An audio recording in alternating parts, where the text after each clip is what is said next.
질서의 하나님이라고 하는 제목으로 함께 하나님의 음성을 듣기를 원합니다.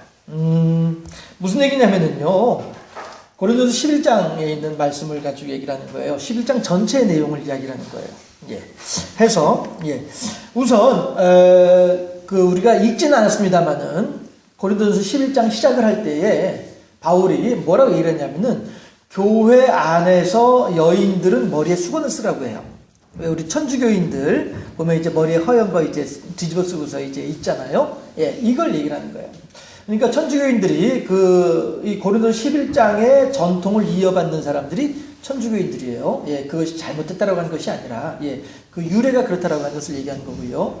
대신에 이제 개신교는 천주교에서 개신교로 종교 개혁을 하면서, 천주교에서 있었던 다양한 의식들을 많이 이렇게 버렸죠. 너무 이제 허례허식 이런 것들이 이제 너무 과하니까 마치 예수님 당시에 바리새인들이 외식하는 것처럼 이렇게 천주교인들이 어떤 신앙의 본질에서 벗어나서 비본질적인 것들을 가지고 너무 이제 집중하고 치중하는 이런 것들을 보면서 천주교에서 행해지던 많은 다양한 것들을 이제 버리고서 살림을 단촐하게 이렇게 이제 했다라고 표현을 하면 좋을 것 같으네요. 해서 이제 우리 개신교인들은 이제 머리에 뒤집어 쓰지는 않습니다. 쓰지는 않는데, 고린도서 11장에 있는 내용을 보면 이제 그렇다라고 하는 것이고요.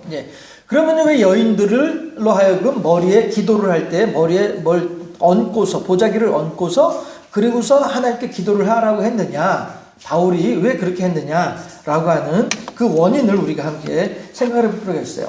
그게 뭐냐면요. 자, 11장에 보면은, 고린도서 11장에, 자, 2절 말씀을 함께 볼까요? 고린도서 11장 2절 말씀을 보면은요, 너희가 모든 일에 나를 기억하고 또 내가 너희에게 전하여 준 대로 그 전통을 너희가 지킴으로 너희를 칭찬하노라. 이렇게 얘기를 해요. 바울이 성령에 감동되어져서 하나님의 말씀하심을 따라서 사람들에게 여러 가지 내용들을 전달해 주었어요. 고린도 교인들을 향해서 전달해 주었을 때에 이 사람들이 바울이 하는 말을 통하여서 하나님의 음성을 듣고 거기에 순종하는 모습을 보면서 참 감사하다라고 얘기를 하고 있는 거예요.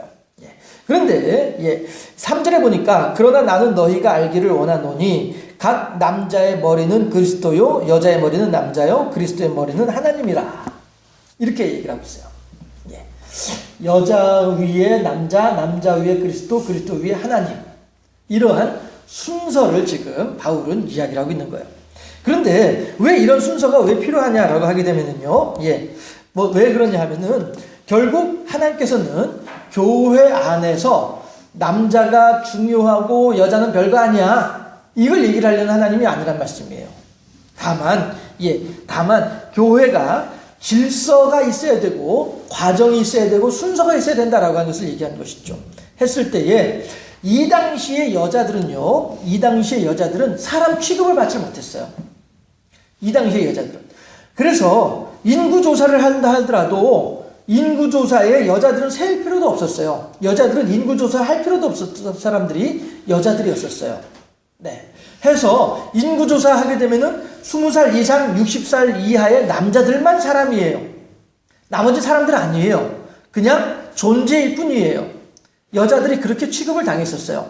그런데 그런 시대 속에서 그러니까 결코 하나님께서 여자들을 천하게 여기고 남자들을 귀하게 여기는 남존여비 사상을 하나님께서 퍼뜨리신 것이 결코 아니고요. 도리어 그 당시로서는 파격적인 그러한 모습인 거예요. 도리어 여자들에 대하여서 어떤 논의의 대상으로 생각하는 대상으로 여자들을 삼아주는 것부터가 그 당시로서는 여자들을 아주 귀중하게 여기는 모습이었던 거예요.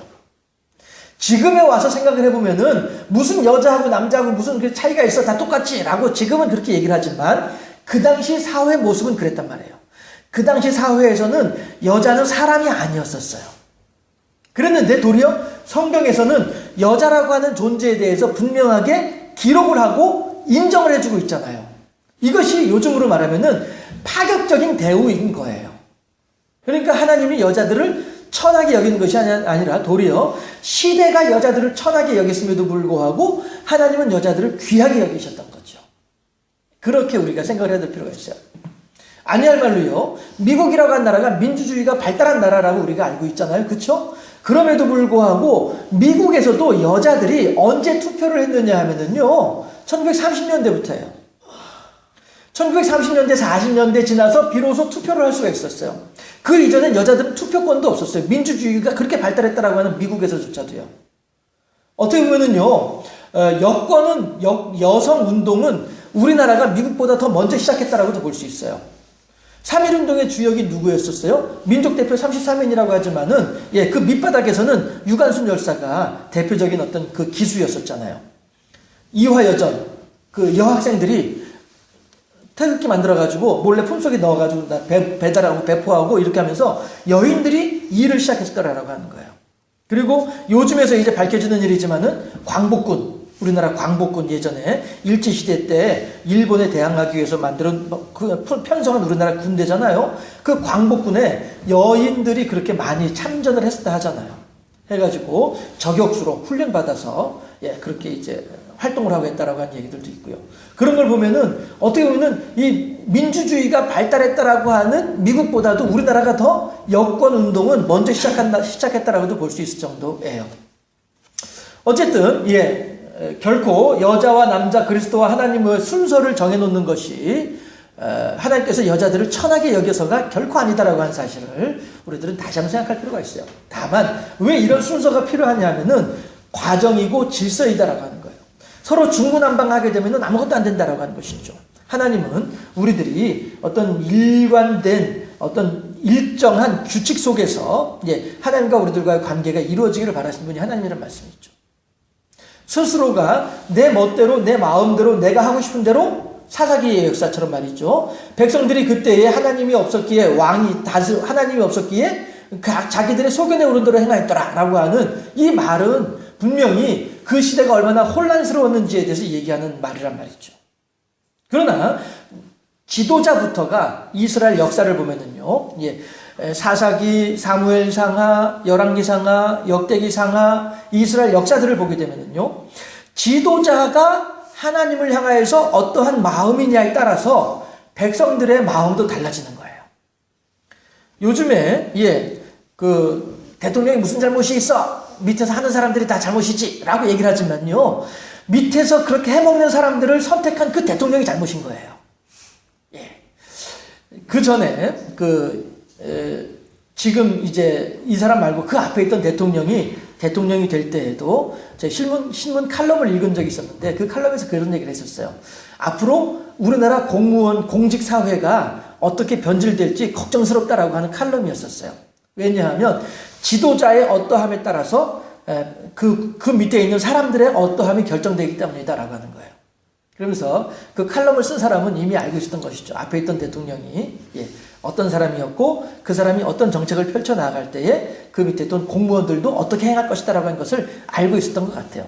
실제로 그 양반이 집권하면서 공무원 청렴도 조사를 하다 보니까 우리나라가 최하위로 떨어지고 마는 거예요. 이게 결코, 예, 대통령이 무슨 잘못이 있어? 밑에 있는 사람들이 다 알아서 해먹는 건데가 아니에요. 대통령이 위에 지도자가 믿음으로 딱 서 있게 되면은요, 예, 밑에 있는 사람들도 그렇게 행동을 할 수밖에 없는 거예요. 왜? 밑에 있는 사람들은 지도자만 보고 있거든요. 지도자가 어떻게 행동하는지만 보고 있거든요. 그런데 지도자부터가 방탕하게 되면은 밑에 있는 사람들도 방탕한 거죠. 그런데 지도자가 딱 정확하게 일들을 딱 진행하게 되면은 밑에 있는 사람들도 거기에 맞춰서 진행할 수밖에 없죠. 왜? 밑에 있는 사람들은 지도자의 눈치를 볼 수밖에 없는 존재들이기 때문에 그렇습니다. 마찬가지로요, 예, 하나님께서 질서의 하나님으로서 질서를 우리들에게 요구하시는 것 또한 이 때문이란 말씀이에요.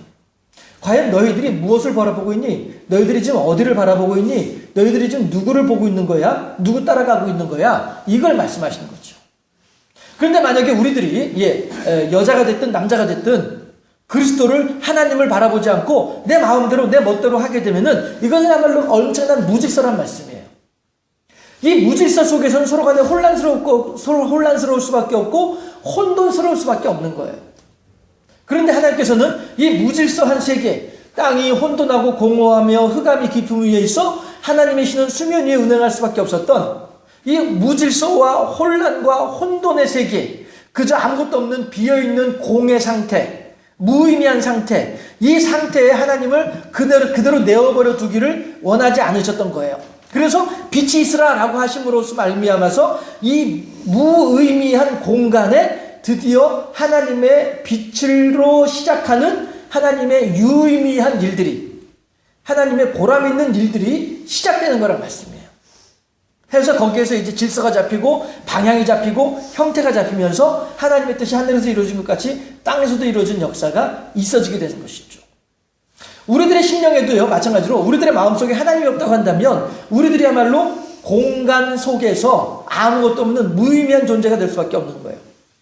그런데 우리들의 속에 하나님께서 들어오셔서 당신의 방을, 당신의 자리를 우리들의 마음속에 만들어 놓으시고 당신이 우리들의 삶의 주인이 되시면서 우리들이 하나님의 말씀을 따라 살아가다 보니까 생활의 규모가 잡히고 생활의 삶의 방향이 잡히고 그렇게 하나님을 향한 어떤 목적이 생겨나지게 되는 거란 말씀이죠.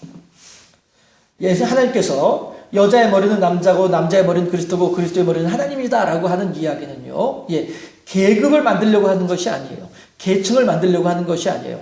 귀하고 천한 것을 구분하려고 하는 것이 결코 아니에요. 다만 우리들로 하여금 질서 속에서 일정한 방향 속에서 하나님과의 아름다운 관계와 교제를 위해서 하나님께서 우리들에게 말씀하고 계신 거다라고 하는 것이죠.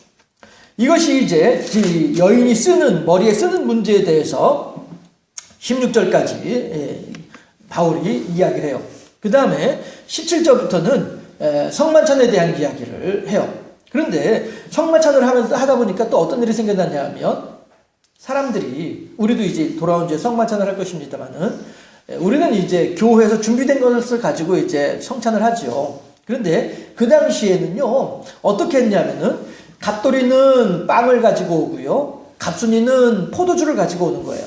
그래서 갑순이의 빵하고 갑돌이의 빵하고 갑순이의 포도주를 함께 놓고서 갑순이 갑돌이가 같이 앉아서 먹는 거예요. 이게 그 당시에 성찬이었었어요. 그랬는데 문제는 뭐냐면은 갑돌이는 5시에 교회로 와요. 근데 갑순이는 7시에 교회로 오는 거예요. 그러면은 갑돌이는 와가지고 2시간 동안을 어떻게 기다려요? 그러니까 야, 갑순이 아직 안 왔어. 포도주 아직 없어. 그래도 어떻게 배고픈데 우선 우리끼리 빵이나 먹자. 거기서 빵을 먹는 거예요. 먹고서 이제 사람들이 앉아서 있는 거죠. 그런데 이제 좀 있으니까 이제 갑순이가 왔어요. 갑순이가 왔는데 갑순이는 뭐만 가져왔어요? 포도주만 가지고 온 거예요. 그랬더니 갑돌이가 우리 벌써 다 먹었는데? 그러니까 갑순이 하는 말이 그래? 그럼 나 혼자 먹지 뭐 하고서는 뭘 먹어요? 포도주 먹는 거예요.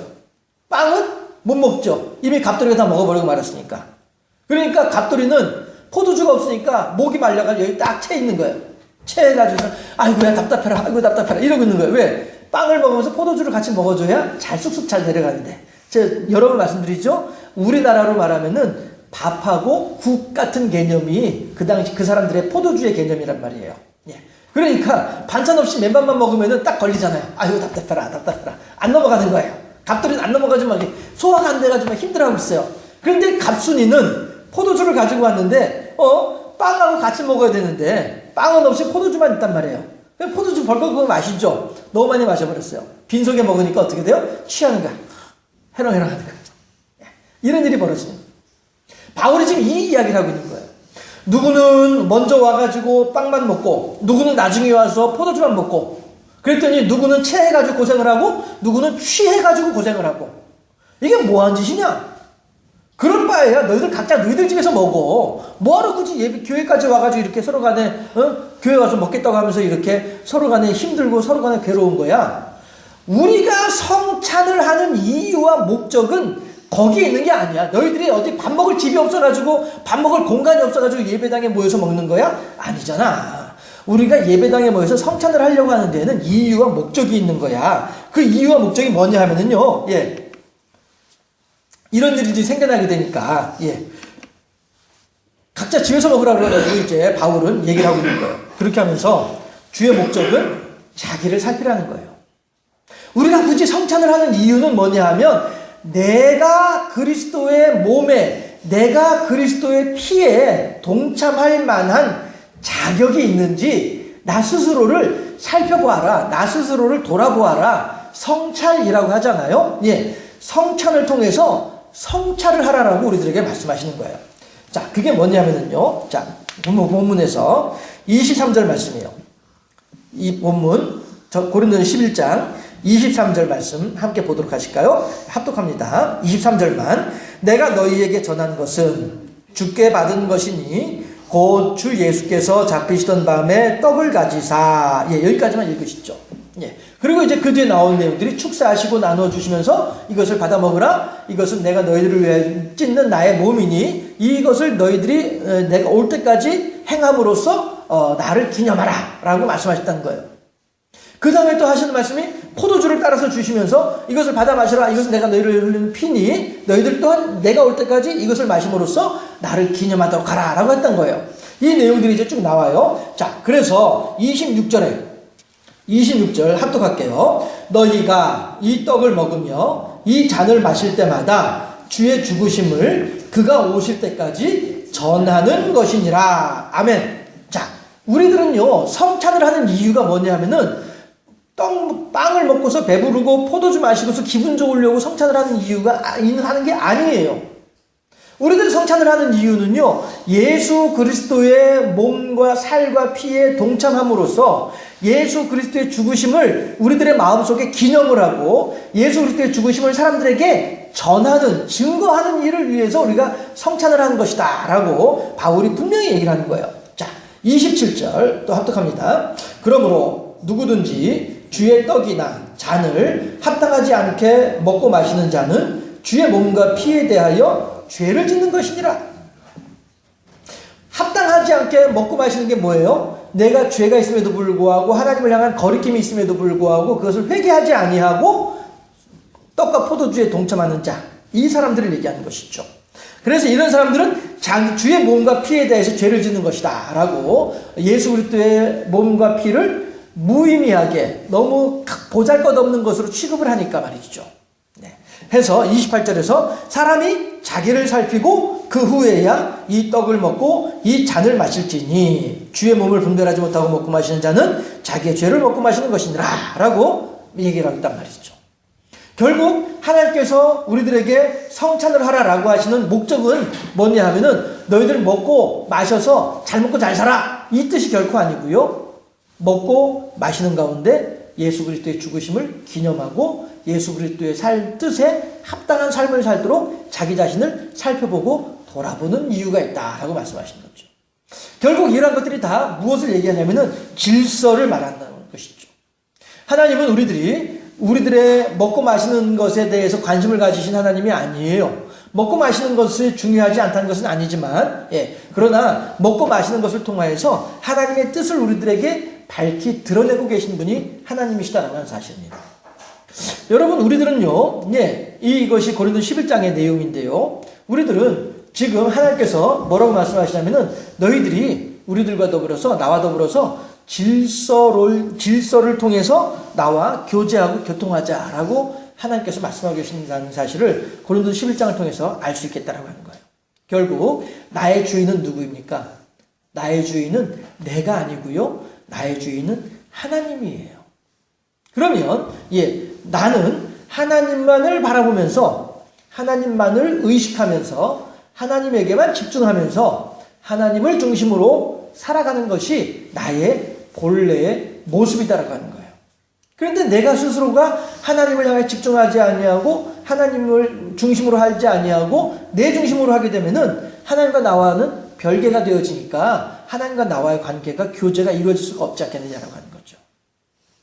어쨌든 우리들은 하나님 보시기에 우리들은 하나님을 나에게 맞출 수 있는 존재가 결코 아니죠. 내가 하나님한테 맞춰야 되는 존재인 것이죠. 이것을 통해서라도 우리들은 질서라고 하는 개념이 나는 나고 하나님은 하나님이다라고 하는 사실에 대한 인식이다라고 하는 것을 알 수 있는 거예요. 그러면 나는 나인데 어떠한 나이냐? 하나님의 뜻에 따라 살아가야만 하는 나이인 것을 내가 알아야 되는 거예요. 그런데 나 스스로가 하나님 없어도 난 잘 살 수 있어 하게 되면은 하나님하고 나하고 관계가 없게 되는 거예요. 질서 없는 내가 되고 마는 것이죠. 그러나 나는 하나님이 아니고선 결코 살 수 없습니다.